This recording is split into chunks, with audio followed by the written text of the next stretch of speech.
Hey guys, my name's Zoe and today we're going to be going through the major announcements for 9.0.5 and 9.1. With BlizzCon out the way, there's been loads of new announcements for World of Warcraft, but it's a bit confusing on what we're getting. So I wanted to just go through what's going to be happening so you guys know what to expect. So in 9.0.5 we'll be getting lots of changes to systems. We'll be getting that upgradable Mythic Keystone gear I talked about in my last video. This is where you can upgrade baseline Mythic Plus gear with valuable points you earn from Mythic Plus and callings. The higher level the keystones you've done, the higher level you can upgrade your gear till it caps out at 220.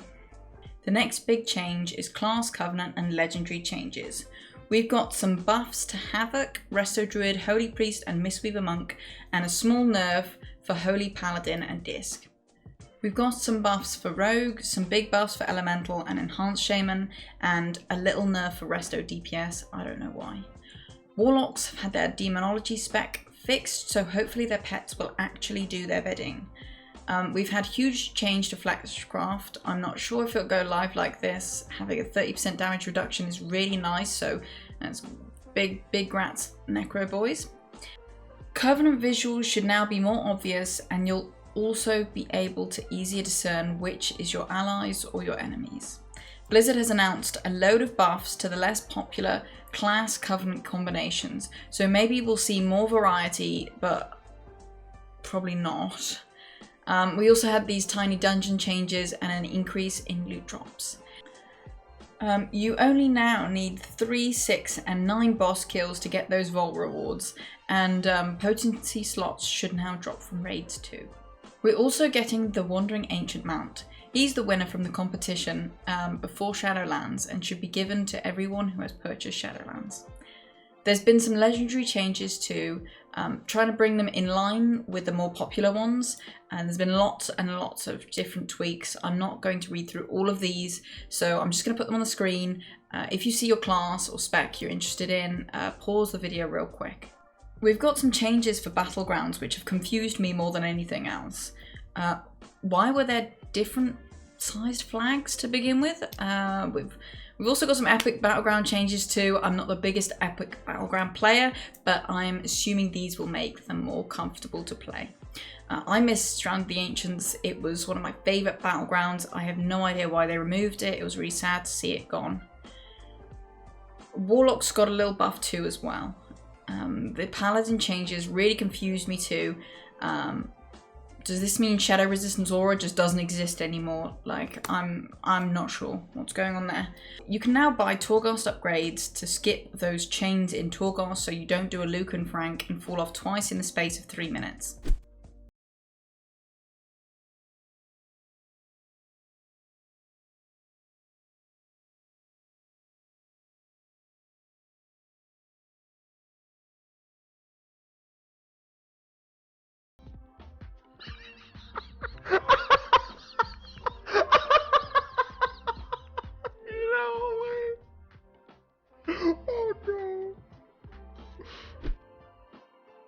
We're also going to get descriptions for Torghast wings and recommended eye levels, which will dissuade absolutely nobody from taking their freshly leveled monk into a layer 8.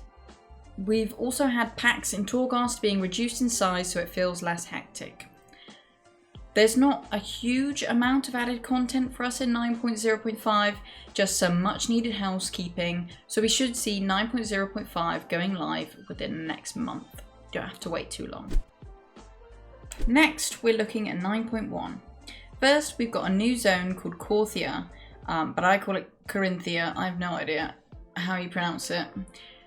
Here we'll discover some of the answers to the storyline questions. This is where I think the new dungeon will be, which is an 8-boss dungeon called Taravesh, the Veiled Market. We got to have a look at some of these things we'll be able to get in Taravesh. A mount, some pets, and some cool weapons. We're also getting flying with the continuation of the Covenant campaign. This will be in the 4 zones we already have, not in the new zones or the more, but shouldn't cost any gold or require any rep. Once you've got flying, your level 50s can fly too. We also have all ground mounts working in the Maw, so people who hate Torghast no longer need to feel left out. The Maw is being expanded with the campaign continuing. We'll have new difficulties, tasks and allies, and hopefully some more exciting stuff going on. The Maw feels pretty stale right now. I'm not sure more affixes will help, but we'll just have to see. As it is the start of a new tier, we've got new PvP mounts, a new keystone mount, and a new raid. This one is called Sanctum of Domination and will feature 10 bosses, with Sylvanas being the last boss. We'll also have Kel'Thuzad. He's the last boss in Nax. I never did him in vanilla, but I remember him in Wrath, and it was a load of fun. I can't wait to see what they do with him. We've seen the new raid sets, which are just like our legendary sets, but in different colours. I can tell these are going to be popular for a long time. We learned that there'll be empowered conduits, but it's not been elaborated how they'll work. Blizzard have hinted at tier sets, heritage sets, a solution to the Alliance Horde imbalance, and potentially some rewards for high-end Mythic Plus. I wish the team would be more confident in their answers. They already understand what the community wants, they just need to actually commit to their solutions. But overall, I'm excited for 9.0.5 and for 9.1. I've still got stuff I want to do beforehand. I still need Sire Mythic. There's some mounts I've yet to get. What are you guys most excited for, and how do you guys think Shadowlands is comparing to BFA? Thanks for watching, guys. I hope you found the video helpful. I'll be back next week with more news and fun things to chat about. Take care, guys.